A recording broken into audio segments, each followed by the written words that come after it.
Now, before you all get on me for not doing a reaction immediately after tonight's Yankees-Red Sox game, I have a legitimate excuse.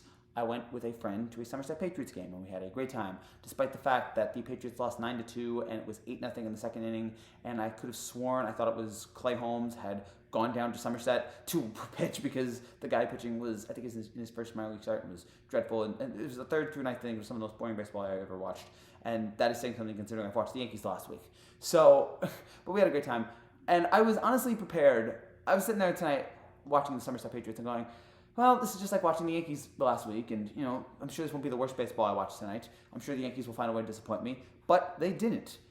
The Yankees actually pulled off the win tonight, and the man that led them to victory, surprisingly, stunningly, was, I feel like, the new scapegoat of Yankees Twitter, now that Joey Gallo's gone. I'm trying to think of who is the number one guy, but it might be IKF. IKF has been getting a lot of hate, and I think some of it is deserved, not towards his father in any sense, but he's been blah. He's had his moments for the Yankees, but it hasn't been consistent. It hasn't been what we thought it was going to be at the beginning part of the season.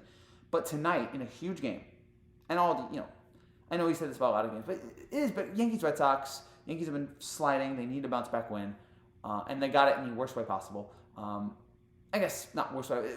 It wasn't easy. I mean, they had to score on a bunt single in the ninth inning to get it done, but they got that, and it was based off of IKF. IKF, first of all, getting his first home run of the year, which is crazy because it's August 13th, and he gets his first home run tonight. Wild to tie the game up. And again, I was totally prepared for the Yankees to lose this game after they gave up 2 runs in the fourth. And I will say this, Frankie Montez pitched much better tonight. 5 innings, 5 hits, 2 runs, 2 walks, 4 strikeouts. He was much better, again, despite for the bad fourth inning he had. And then we got to give credit once again to the bullpen between Lucky, Trevino, Chapman, who made a great play in the 8th inning to get the guy out of third, and then Efros, who looked much better in this outing. I don't know if I'm ready to name him the closer. Obviously, we can't give to Clay Holmes, but we'll see what Efros can do here. But he was certainly better tonight. Short job of the Yankee bullpen. And then, the star of the Yankees offense tonight wasn't any of the big guys because LeMahieu, Judge, and Rizzo all went a combined 0 for 10. And there were a couple guys who did get hits. Donaldson got a hit, Benintendi, and Trevino. But the guy who got all the big moments offensively was IKF. Hit that game-tying home run in the 5th. And then the bunt single in the 9th. The Yankees win a game off a bunt, which is rarer than Haley's Comet. It is so bizarre to see the Yankees win on a bunt. But they pulled it off. They did it. And again, IKF, there was a beautiful bunt by him to get it done. And so I'm hoping this is the kind of game. And you see the Yankees when IKF comes in and they give him the silent treatment. I am hoping that this is what leads to a Yankees comeback. The Yankees, returning to the Yankees of old. I'm not confident in that because I've watched this game the last week and I have my doubts. But I'm really hoping that they are able to look at today's game and say, all right, let's do more of that. Let's try to score more often, but let's use the momentum off this and head towards tomorrow and the next week and whatever else is coming up because they're going to need it here. Again, it has been such a struggle watching this team. Kind of just not really the passion or effort. I don't know what's going on, but the spark has been missing from this team for the last few weeks, especially since the beginning of the second half. I want tonight's win to be that, but again, you still, you don't have Stanton back. You still have a lot of injuries, so I want this to be a turnaround. But a part of me is still in my head. I'm very cautious about this.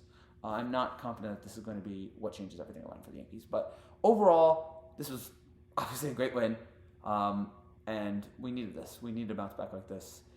And I'm just hoping that tomorrow is not another gut punch loss because I don't know if I'll be able to take it. I don't know if my therapist will be cool with it. I don't know if my blood pressure pills and my heart meditation and all these things that I do, I don't know if I'll be able to handle another heartbreaking Yankees loss. I was convinced tonight the Yankees weren't going to score in the ninth and the Red Sox were going to walk off again. But thankfully, tonight was different. Thankfully, tonight with IKF, especially leading the charge, that the Yankees were able to get that win. And again, let's just see if we can win the series at least tomorrow, and let's try to move forward in a positive direction. The most interesting thing tomorrow, as we look at tomorrow, is not any of the matchups or anything. It's the fact that Jeter and A-Rod are going to be on the alternative cast. That might be must-see TV. It's either going to be really compelling or really awkward.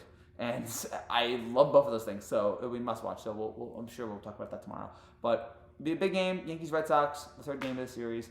I think the last time they were on ESPN Sunday Night Baseball in a big way. It may have been not the Stanton Grand Slam, the game afterwards. That may have been it. So it'll be great to see those two teams go out again Sunday Night Baseball, and we'll see if the result's the same as it was then. Let's hope the Yankees can get a much-needed second win and a series win because they've been lacking those. That's it for now, guys. Thank you guys so much for watching. If you're new to the channel, like you see, make sure you subscribe down below. I'll be back tomorrow to break down Yankees Red Sox Game 3 Take care, and God bless.